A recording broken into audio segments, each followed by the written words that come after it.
ada dua nikmat yang besar yang Allah berikan. Dua nikmat itu atas hambanya, atas kita semua. Nikmat yang besar itu yang pertama adalah al-ula tanwi'ut ta'at.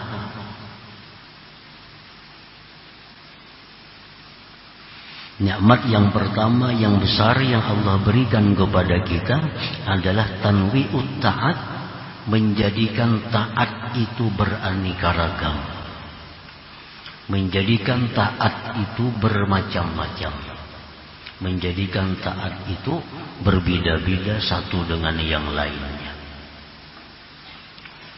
As-shalah seperti sembahyang, itu taat artinya. Wa zikri, ada taat yang namanya zikir. Wa tilawatil Quran, ada taat itu namanya tilawatil Quran, membaca Al-Quran.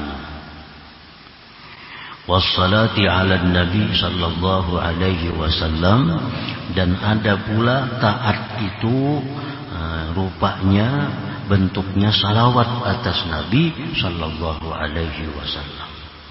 Wa gairiha, dan selainnya. Jadi itu merupakan nikmat yang besar Allah berikan kepada kita, bahwa taat itu bermacam-macam.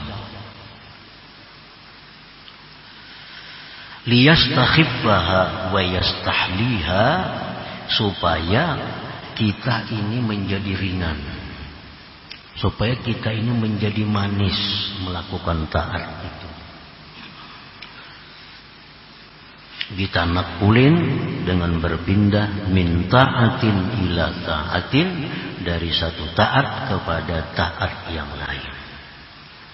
Nah, kita baca zikir, kayaknya kita baca pulang salawat, nah berpindah, baca lagi tasbih. Lalu kita semakin inting, dan ada rasa kenikmatan dalam perpindahan dari satu taat kepada taat yang lain itu. Nah, itu nikmat Allah yang mungkin belum pernah kita ketahui bahwa itu nikmat, dan belum kita syukuri nikmat itu.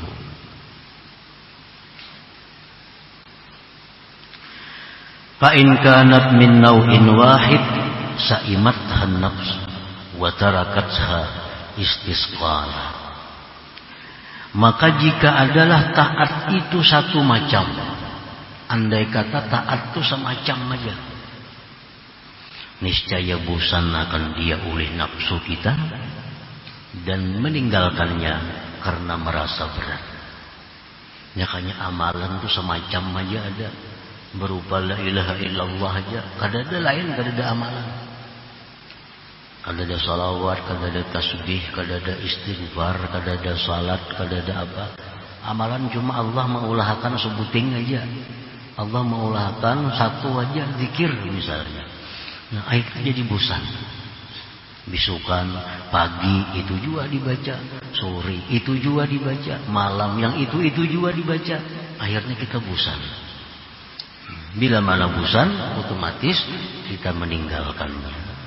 Nah, jadi itu nikmatnya, itu anugerah Allah yang besar kepada kita. Taat itu banyak, taat itu bermacam-macam.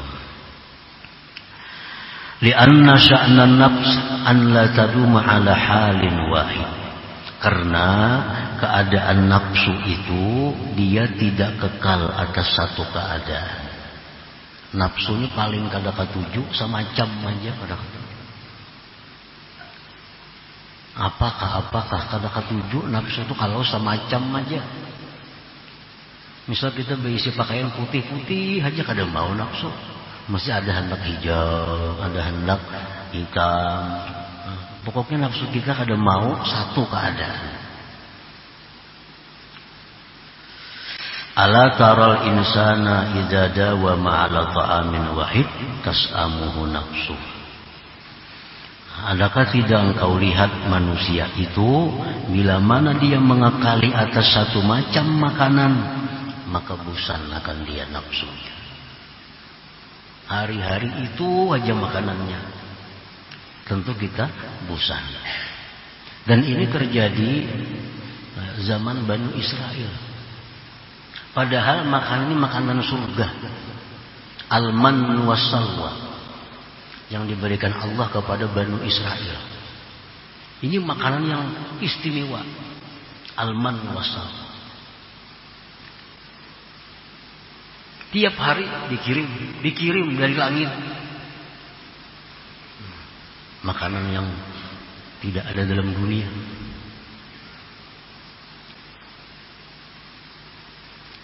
Berbulan-bulan, bertahun-tahun makan itu.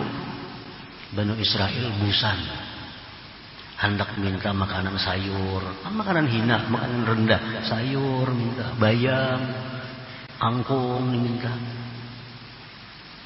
Karena sudah bosan dengan satu macam makanan. Nah, demikian halnya ibadah, demikian pula taat. Kalau itu aja semacam membuat bosan. Nah, para muhibbin rahimakumullah. Qala ba'duhum tanwi'ut ta'at li thalathati awjuhin. Taat itu dijadikan berbagai macam bentuknya karena tiga keadaan. Yang pertama, liyastariha min nau'in ila nau', agar seseorang itu menjadi lapang dari satu ke satu yang lain. Coba aja kita membaca ratib. Ratib itu senang dibaca karena berpindah-pindah. Dari istighfar pindah ke salawat, pindah ke subhanallah bihamdi, subhanallah walhamdulillah wala ilaha illallah wallahu akbar, pindah lagi wala haula wala quwata, berpindah-pindah. Jadi ratib itu jadi rasa inting dibaca. Yang pertama itu taat tadi bermacam-macam. Yang pertama supaya kita lapang. Yang kedua walitasbutalahun nisbah. Nah, supaya sabit bagi orang itu nisbah. Karena kalau dia misalnya hanya mengamalkan la ilaha illallah, dia paling dinisbahkan sebagai ahlinya la ilaha illallah. Tapi kalau orang ini macam-macam, nah dia bisa disebut orang yang mengamalkan la ilaha illallah, bisa disebut orang yang mengamalkan salawat, bisa disebut orang yang mengamalkan tasbih, disebut orang yang mengamalkan baca Quran. Nah, banyak nisbah-nisbah yang ditujukan kepada orang yang mengamalkan tadi. Supaya banyak ngaran kita ini. Nah. Jadi kalau kita satu aja amalan, misalnya salawat saja, kita ahli salawat saja. Kada ahli zikir, kada ahli tahlil, kada ahli tasbih, kada ahli baca Quran. Kalau salawat saja bacaan kita. Nah, jadi supaya banyak nisbah-nisbah itu dijadikan taat tadi macam-macam. Yang ketiga, walituqama alaihil hujjah, agar didirikan atasnya hujjah. Nah, akhirnya di akhirat kita ditanya, kenapa engkau tidak taat? Bosan ya Allah. Nah, makanya Tuhan taat tuh banyak. Kalau ikam bosan sembahyang, baca Quran. Ikam bosan ini, baca ini. Nah, jadi itu untuk menjadikan hujah Allah kepada kita. Sehingga kita tidak ada alasan malas untuk taat kepada Allah. Tidak ada alasan untuk tidak berzikir kepada Allah. Karena banyaknya macam-macam zikir itu. Nah, para muhibbin rahimakumullah. Fal ibadatu ma'an nasyat walau qallat a'zamu minal ibadah ma'al kasal. Ibadah itu disertai dengan semangat, disertai dengan rajin, gairah. Sekalipun sedikit, itu lebih besar nilainya di sisi Allah daripada ibadah beserta malas sekalipun banyak. Orang sembahyang tarawih 4 rakaat saja, 2 salam, 2 rakaat salam, 4 rakaat. Tapi inya bagus, rajin. Pada 20 menguliat. Nah, sudah imam baca surah hanya berdiri, bahunjurlah. Allah lebih suka sedikit tapi ma'an nasab, beserta rajin. Fal ibadatu ma'an nasab walau qallat a'zam minal ibadah ma'al kasal wa in kasurat. Nah, ibadah itu rajin, sekalipun sedikit bilangannya, itu lebih besar nilainya daripada ibadah yang disertai dengan malas sekalipun banyak hitungannya. Jadi kalau kita beribadah misalnya baca salawat 10, la ilaha illallah 10, subhanallah bihamdih 10, la haula wala quwata illa billah 10, pindah lagi astagfirullah 10 lagi, pindah lagi hasbunallah wa ni'mal wakil 10 lagi. Tapi tiap kali perpindahan itu membuat kita semangat. Tiap kali perpindahan membuat kita rajin, membuat kita manis. Itu lebih baik daripada kita membaca la ilaha illallah 100 kali tapi disertai dengan adanya malas itu. Nah, disertai dengan adanya bosan itu. Li'anna al-ibrata laysat bi kathratil his wa innamal ibratu bi wujudil ma'na. Karena yang dipandang itu bukannya banyaknya kenyataannya, bukan banyak bilangannya, bukan banyak hitungannya, tetapi yang dipandang itu adalah adanya maknanya. Jadi Allah memandang ibadah itu kualitasnya, memandang kualitasnya, bukan yang dipandang banyaknya. Orang yang bersedekah misal 1 juta, tapi kualitasnya bercampur dengan riya. Allah lebih suka orang beribadah bersedekah 100.000 tapi dengan murni karena Allah. Allah kada pandang jumlah rupiahnya, tapi yang dipandang Allah kualitas itu. Nah, sama halnya dengan bacaan-bacaan tadi. Kalaunya banyak rajin itu lebih disukai Allah lagi. Banyak tapi kada berubah rajinnya, kada berubah semangatnya, bahkan makin banyak makin semangatnya, itu paling disukai Allah. Yang jadi pilihan ini, jikalau banyak tapi malas, nah lebih baik sedikit tapi semangatnya ada. Nah, para muhibbin rahimakumullah. Jadi itu nikmat yang pertama, yang besar yang diberikan Allah Subhanahu wa taala kepada kita.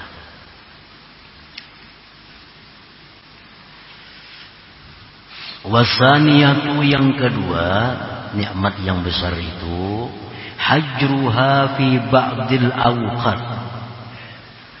Allah melarang taat pada sebagian waktu. Ada taat-taat tertentu yang dilarang Allah melakukannya pada waktu-waktu tertentu.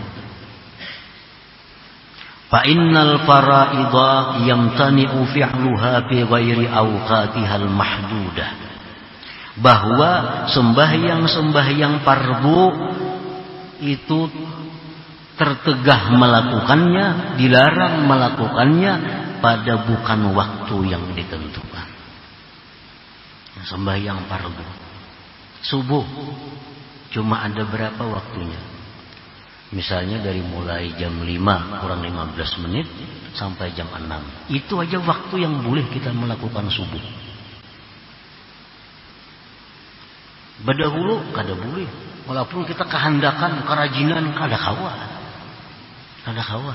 Allah melarang. Puasa Ramadan contohnya.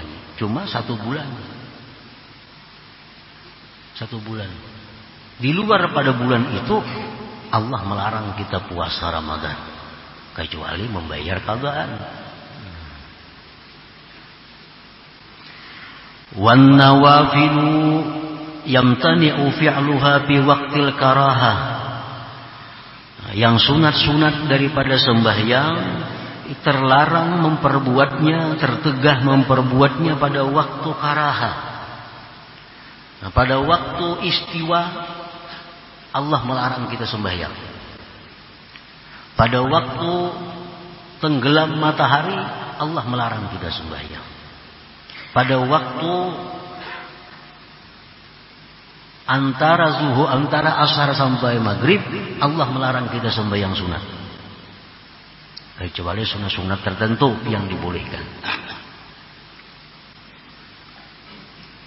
Nah, Allah melarang ini itu merupakan nikmatnya kepada kita. Nikmatnya kepada kita.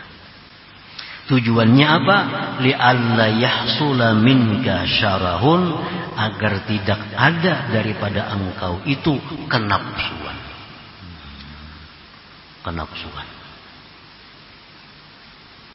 Fayajurruka ila taksir, kalau kita beribadah itu kenapsuan, itu membawa kepada kekurangan. Mungkin kurang jadinya. Terlalu bersemangat. Nah, apa aja bila terlalu bersemangat itu kada menuntung. Apa aja bila kenapsuan itu kada menuntung. Kenapsuan. Orang kenapsuan hendak memakan. Nukar makanan ini. Makan ya, kada samuan, kada habis tuh. Kada menuntung, kada. Nafsunya makan. Nah, sama orang kenapsuan nak sembahyang. Kada tahu waktu makruh sembahyang, kada tahu waktu haram sembahyang. Paling lawas setahun bisa kada bersembayangan lagi ya. Paling lawas setahun. Karena apa? Karena busan. Jadi Allah Subhanahu wa ta'ala dengan rahmatnya, dengan anugerahnya, Allah jadikan sembahyang itu ada waktu-waktu tertentu, di mana kita disuruh, di mana kita dibenci, di mana kita dilarang untuk melakukannya. Fayajurruka ila taksir awit tarki min awit tarki fiha, itu menarik kepada engkau kepada taksir atau meninggalkan pada sembahyang itu, pada taat itu. Nah, walidzalika ayyana laha awqatan tuqi'u fiha wa awqatan la tuqi'u fiha. Oleh karena demikian Allah menentukan bagi taat itu waktu-waktunya, yang kau jatuhkan taat pada waktu itu, dan waktu-waktu yang tidak boleh kau jatuhkan taat pada waktu itu. Nah, ini nikmat yang kedua yang diberikan Allah Subhanahu wa ta'ala kepada kita. Nah, para muhibbin rahimakumullah, jadi cucuk artinya apa yang difirmankan Allah, wa in ta'uddu ni'matallah la tuhsuha. Jika engkau mau menghitung nikmat Allah, kada bisa menghinggai. Kita ini kenal cuma nikmat itu makanan, nikmat itu duit, nikmat itu hal-hal yang sifatnya demikian. Padahal sangat banyak nikmat-nikmat Allah yang kita rasakan tanpa kita sadari bahwa itu adalah nikmat. Nah, oleh karena itu sebahagian ulama sufi mengatakan hakikat syukur itu adalah i'tiraful ajzi ani syukri, mengaku lemah daripada bersyukur. Nah, hakikat syukur itu adalah mengakui lemah kada mampu bersyukur. Kenapa sebabnya? Karena banyak nikmat yang kita kada ketahui pada diri kita. Dan kita kada bisa mensyukurinya karena kada tahu bahwa itu nikmat. Yang kita syukuri, yang kita ketahui itu adalah nikmat. Padahal banyak nikmat yang kita tidak mengetahui bahwa itu nikmat, lalu kita kada mensyukurinya. Jadi orang yang bersyukur itu sebenarnya adalah orang yang mengakui bahwa dia tidak mampu mensyukuri nikmat Allah Subhanahu wa ta'ala itu. Karena nikmat itu tidak terbatas, nikmat itu tidak terhingga, maka otomatis syukur pun kada akan bisa mampu untuk menjangkau semua nikmat itu. Dan setiap nikmat itu disyukuri. Setiap nikmat mesti disyukuri. Setiap nikmat mesti disyukuri. Paling-paling berapa persen ada nikmat yang kita syukuri? Mungkin 90% nikmat Tuhan itu belum kita syukuri. Belum kita syukuri karena kita kadang menyadari bahwa itu adalah nikmat Allah Subhanahu wa ta'ala. Kada usaha yang sifatnya amaliyah seperti ini, yang di tubuh kita sendiri kita banyak kadang menyadari bahwa itu nikmat. Di tubuh kita ada bulu, kita kira itu ada apa-apa, padahal itu nikmat Allah. Mungkin fungsinya ini, bulu ini, fungsinya ini, kita kada tahu kegunaannya. Nah, makanya kita kada pernah bersyukur atas bulu yang diberikan Allah. Biasalah, kada bisa. Karena kita kada tahu bahwa bulu itu adalah nikmat dari Allah. Bulu hidung itu nikmat daripada Allah, kita kada tahu. Oleh karena itu kita kada pernah bersyukur atas bulu hidung yang diberikan Allah. Menjadi syukur itu kada mampu. Karena kebanyakan nikmat yang diberikan Allah Subhanahu wa taala. Nah, oleh karena itu dalam sebuah hadis qudsi disebutkan orang-orang yang sudah kedudukannya tinggi jangan merasa aman dari Allah. Karena kalau Allah menghitung, pasti kalian akan masuk ke dalam neraka. Karena syukur ini wajib disyukuri. Setiap nikmat itu wajib disyukuri. Nah, banyaknya nikmat yang kita kada syukuri. Banyak nikmat yang kita tidak mengetahui. Jadi kalau Allah mau menghitung satu persatu, nikmat ini mesti disyukuri, nikmat ini disyukuri, kita akan kalah. Kita akan kalah. Nah, jadi dalam hadis qudsi itu, wahai orang-orang siddiqin, jangan merasa aman bahwa kalian itu masuk surga. Karena kalau Allah mau menghitung satu persatu, kalian akan masuk ke dalam api neraka. Nah, karena banyak perbuatan kita yang belum mencapai kewajiban-kewajiban yang diwajibkan Allah kepada kita. Nah, para muhibbin rahimakumullah. Fa in kana al-malalu aw syarahu waqi'aini fi shalah lam yakunil ati biha muqiman lis-shalah bal fa'ilas shalah. Jikalau malas atau kenapsuan tadi jatuh keduanya pada sembahyang, kita sembahyang malas sembahyang, atau kita sembahyang kenapsuan terburu-buru, maka tidaklah orang yang melaksanakan sembahyang itu disebut muqimus shalah, menegakkan salat. Paling-paling disebut melaksanakan salat. Karena ada perbedaan antara orang yang melaksanakan salat dengan orang yang mendirikan salat. Itu ada perbedaan. Setiap orang yang mendirikan salat pasti melaksanakan salat.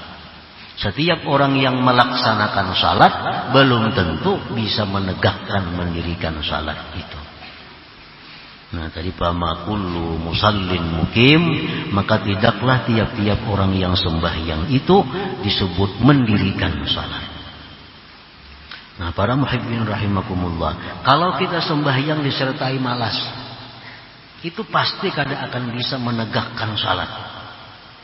Paling hanya disebut inya sembahyang, paling disebut hanya dia salat, tapi tidak bisa disebut dia mendirikan salat karena ada malas. Orang yang terburu-buru sembahyang, orang yang kenapsuan sembahyang, kada akan bisa disebut menegakkan salat, mendirikan salat. Paling bisa disebut dia orang yang salat saja.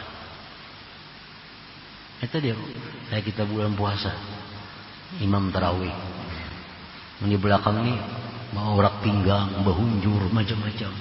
Ini bila imam dah parak rokok hanya Allahu Akbar. Saperapat Fatihah 4 rukuk. Imam menanggung kan ada babanya. Ini malas. Nah, orang ini sembahyang ngarannya, tapi kada bisa disebut mendirikan sembahyang. Kada bisa disebut menegakkan salat. Wal haqqu ya'muru bi iqamis shalah la bi fi'liha, sedangkan Allah memerintahkan mendirikan salat. Allah tidak menyuruh kita melaksanakan salat. Allah menyuruh mendirikan salat. Dalam Al-Quran Allah berfirman, aqimis salat, tegakkan salat. Nah, Allah tidak mewahyukan salli, sembahyang kamu. Ada macam itu. Tapi Allah aqimis salat, dirikan salat. Ada perbedaan antara salli dengan aqimis salat. Kalau salli itu biasanya diancam oleh Allah. Fawailul lil musallin. Celaka orang-orang yang sembahyang itu. Nah, kalau kita sembahyang aja kita masih dicela Allah, masih dikatakan celaka. Fawailul lil musallin. Oleh karena itu Allah tidak menyuruh kita sembahyang, tapi dirikan sembahyang, dirikan salat. Nah, kalau ada perasaan malas, ada perasaan bosan, ada kenapsuan, kita kadang akan bisa mendirikan salat itu. Wa qala fi hikayatin an Ibrahim alaihi salam, Allah berfirman dalam Al-Qur'an menceritakan Nabi Ibrahim. Nabi Ibrahim dalam doa beliau kepada Allah, Rabbi ja'alni muqimas shalah. Rabbi ja'alni, ya Allah jadikanlah aku muqimas shalah, mendirikan salat. Jadikanlah aku orang yang menegakkan salat. Itu doa Nabi Ibrahim. Nabi Ibrahim tidak minta kepada Allah dengan permintaan Rabbi ja'alni, jadikanlah aku ya Allah musallian, orang sembahyang. Tidak demikian. Tapi Nabi Ibrahim minta kepada Allah Rabbi ja'alni muqimas shalah. Nah, supaya kita bisa menegakkan sembahyang, salah satunya kada disertai dengan malas, kada disertai dengan keterburu-buruan atau kenapsuan tadi. Li'annal muqim huwa alladhi ra'a syara'itaha wa arkanaha wa sunanaha wa adabaha wa khusyu'aha. Karena yang disebut dengan mendirikan salat itu orang yang memelihara syarat-syarat sembahyang, orang yang memelihara rukun-rukun sembahyang, orang yang memelihara sunat-sunat sembahyang, orang yang memelihara adab-adab sembahyang. Adabnya lebih halus daripada sunat. Adab itu lebih halus. Orang yang sembahyang dengan pakaian yang kotor, kada najis, kada pun cuma kotor. Misal ada bakas ludah, ada bakas ingus, itu kan kada najis tapi kotor. Orang sembahyang dengan pakaian itu sah sembahyangnya, tapi orang ini tidak beradab, tidak beradab. Nah, orang seperti ini kada bisa disebut muqimas shalah, menegakkan salat. Paling ini disebut musallin, orang yang sembahyang. Wa khusyu'aha, dan menjaga kekhusyuan salat itu. Nah, jadi pengertian menegakkan salat itu artinya salatnya sudah pasti sah, karena syaratnya rukunnya sudah sempurna, ditambah lagi dengan sunat-sunatnya, dengan adab-adabnya, terutama kekhusyuannya. Nah, untuk mencukupi hal-hal demikian tadi, kada akan bisa kalau disertai dengan malas, kada akan bisa disertai dengan kenapsuan, mesti dengan ketenangan, dengan nasyat, dengan kerajinan itu. Nah, oleh karena itu Allah tadi membikin taat itu bermacam-macam, supaya kita jangan malas, jangan bosan. Karena kalau taat itu malas, kita kada akan bisa menegakkan taat, paling bisa memperbuatnya.